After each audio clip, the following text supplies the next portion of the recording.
Hey everyone, welcome back to my Calculus 1 channel. In today's video we're going to be talking about implicit differentiation and inverse trigonometric functions. So if we look back at all the lessons that we've previously had, the functions that we've been seeing are defined like explicitly.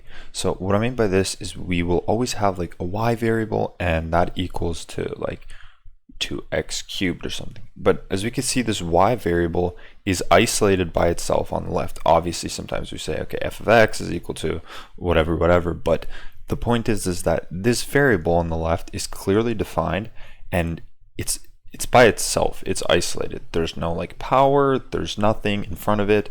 It's just by itself. But a lot of the times we have I don't want to call it functions, but we have relationships between variables that can be defined something like this, like where you have y squared plus x squared equals 4, right? And this would be a circle with a radius of 2, essentially, on a graph, something like this, right? It's not a function anymore because we don't pass the vertical line test, but it's just a relationship between two coordinates. So in this case, what do? We can't really like simplify this function. Like we can't really say that, okay, let's say that y squared is going to equal to 4 minus x squared, and then we're going to take the square root of this, take the square root of this, and then we get y is equal to square root of 4 minus x, because this right here now is a function, but it doesn't define the full relationship anymore. This right here would actually only define like the top portion of the graph, but we want the bottom one as well.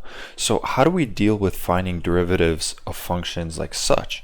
So we say these functions are implicitly defined, and we will need to use a technique called implicit differentiation, which we're going to be going over in this lesson. So I think the best way to learn implicit differentiation is to kind of do a few examples. So I will be going through a few examples, and we'll kind of go from pretty easy to kind of harder stuff, but the process, like usual, stays the same. As you can see in mathematics, if you can apply this concept to like a singular easy function, then you can expand it and apply it to a much harder function, and the process just stays the same. So I'm going to teach you the process of finding a derivative of an implicitly defined function or relationship, if that's what we're going to call it. So let's pretend we have a function, and this is similar to the function that we had before, except here the radius was 2, here the radius is going to be 5, but that's irrelevant. It's just a circle with a radius of 5. But let's say we have a function. Actually, this probably shouldn't be here. We're just going to have this relationship. I'm so used to putting that f of x, but now we have this relationship right here between these two variables, and how are we going to find the derivative of something, right? Well, the first step that I always do, you could check out all my other videos, is I take the derivative operator and I put it in front of, in those cases it was the function, but in this case we're going to put it in front of our relationship, we'll call it, right? So we get this on the left side. However, you know from simple algebra that whatever we do to one side of a function, we got to do to the other side of a function, or relationship I should say. So we're going to apply the derivative operator to the other side as well. Right, and now this is kind of starting to look familiar. On the left side we have the derivative of these two, this kind of, let's call this a combined function for now, and then on the right side we have the derivative of a constant function. So we kind of know how to start dealing with these, and we know how to deal with this right here because this we can apply the sum rule. So let's do that now, and we'll apply the derivative operator to both terms inside this inside these brackets. So there is the derivative operator applied to x squared, and now we're going to apply it to y squared. And I'm going to keep the right side for now. I won't be simplifying it in this step. But now we can see that we've simplified this function, and now we have the derivative of these individual functions. The way we go about calculating this is we figure out first what variable we're dealing with. In this case, we're dealing with x. And if you go back a couple of videos, this is why I mentioned that it's really important to know which variable we're talking about when we talk about derivatives. In this case, we're taking the derivative with respect to x. The bottom side of this fraction bar will tell us what variable we're dealing with. So in this case, it's x. And we know that the derivative with respect to x of x squared, well, that's simply we just drop the power and subtract 1. So it's just going to be 2x. And now we look at our next function, this one right here. But we notice that there's no actual x in here. And y itself is a function of x. So y itself is equal to f of x. It's equal to some sort of function, right? And what we could say about this is we can use the chain rule to kind of simplify this a bit, right? So we have no x's, but let's use chain rule, right? First, we're going to deal with the outermost function, which is this x squared. Outermost function right here is x squared, or in this case, y squared. So what are we going to do? We're going to drop the power, and we're going to keep our inner function, which is the y. And then we need to multiply by the derivative of the inner function. But do we know what the derivative of the inner function is? Not yet. We don't know that yet. So I say we keep it as y prime. I'll be using this notation when we're writing these implicit differentiation problems. But don't get this confused with y to the power of 1. This is y prime. So we'll leave this as y prime, basically meaning the derivative of y, because we don't know it yet, right? It's y is a function of something else, and we kind of don't know that derivative, so let's just leave it for now. And then we're going to apply the derivative operator to the right side, which is just 25, and we know that the derivative is 0. I didn't write the question down, but let's say that we were asked to find dy over dx, which is the standard derivative we're asked to find. That's what I assume we were going to do. And so the derivative, this dy over dx, if you go back to my Leibniz notation video or my derivative notation video, this is equivalent to saying y prime, or we could say that it's f prime of x, right? So if we look here, this would be y prime, this would be f prime, right? So all these three are equivalent, and we want to find this y prime. Well, how do we solve for y prime? Y prime is actually here. We don't even need to compute the derivative of y. We have it right here. So what we can do is we can isolate for it. We can bring 2 over to this side, and we'll be left with 2y times y prime is equal to minus 2x.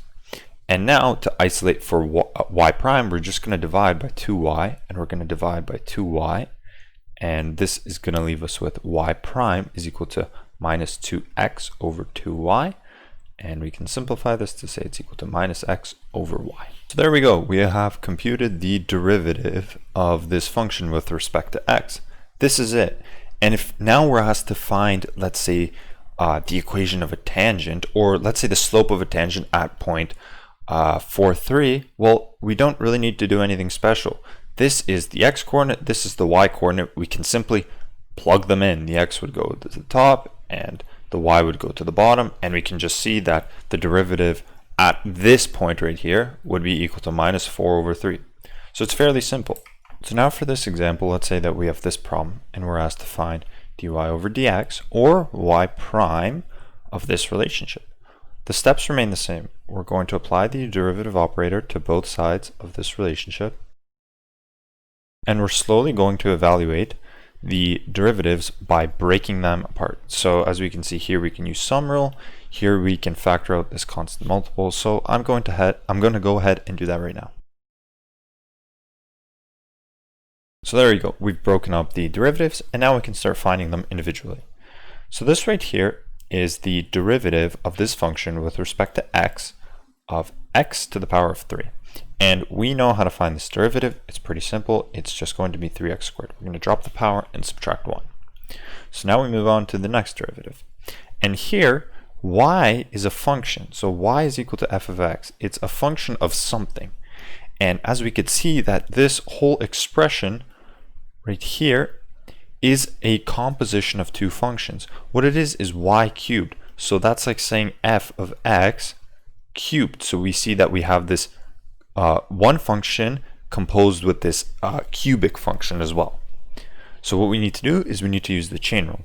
And we're going to do that by dropping the 3, basically taking the derivative of this cubic function first, keeping the y and subtracting 1. And then we want to multiply by the derivative of the inner function, right?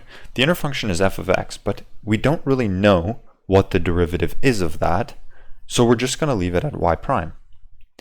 Now we can move on to the right side and find d over dx of this relationship right here. And we can do this by using the product rule. So we know that the product rule, first we're going to take the derivative of the first value right here, the first function, and the derivative of just x is 1, and we're going to multiply it by the second function, and then we're going to add on to it the original first function times the derivative of the second function, which will be y prime, because we don't know the derivative of y yet. That's what we're trying to solve for. So now that we have all these y primes starting to form, we can start isolating for it. So I'm going to go ahead and simplify even further. So there you go. And now we can see that here's a y prime and here's a y prime. And now I'm just going to algebraically manipulate this equation to get y primes on one side.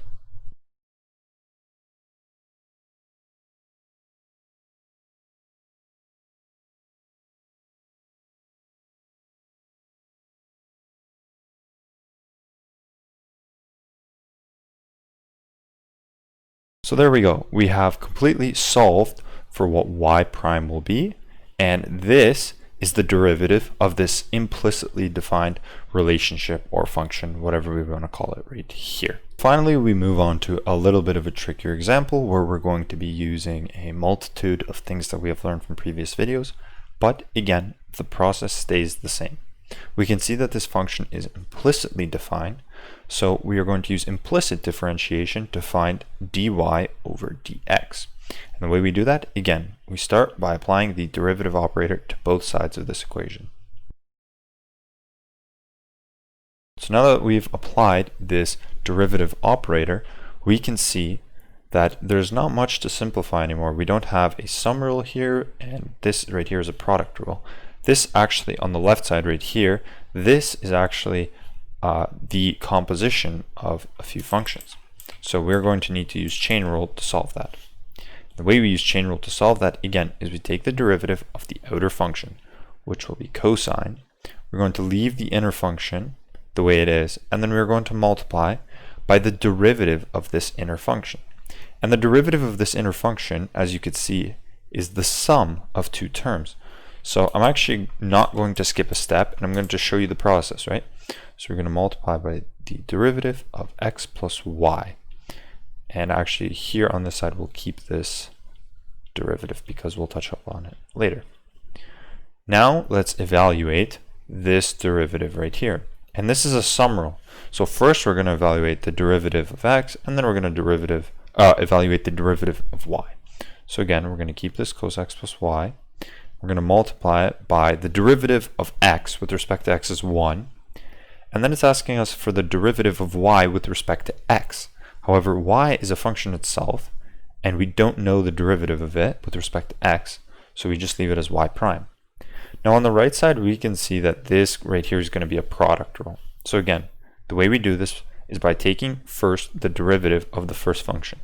So the derivative of this function will be 2y, y prime. That is because we are going to use chain rule. Again, y is a function, right? So when we have y squared, this is equivalent to saying f of x squared, meaning this right here is a composition of two functions. It's a composition of f of x and the squared function. So what we need to do is we first need to evaluate the derivative of the outer function of this squared function. So how we do that is we drop the power and subtract 1. That leaves us with 2y, and we're just going to leave the original f of x that we had, which was y. And now we want to find the derivative of the inner function, which is f of x right here.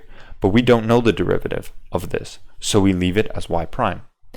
And the product rule is not finished because we need to multiply by the original second function. Then we want to add on the original first function times the derivative of the second function, which is cos x, and we know that that derivative is going to equal to minus sine x, and I'm going to change this sign right here to be a minus. Now again, we're starting to see the y primes appear, and that's exactly what we're going to be trying to find. So first we need to expand this left side so that we can start isolating for y prime. So I'm going to go ahead and do that. So there we go, we've expanded the left side, and now I'm going to group the y terms on one side.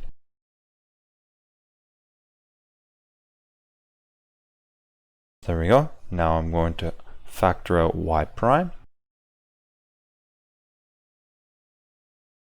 And lastly, I'm going to divide by this factor right here so that I can isolate for y.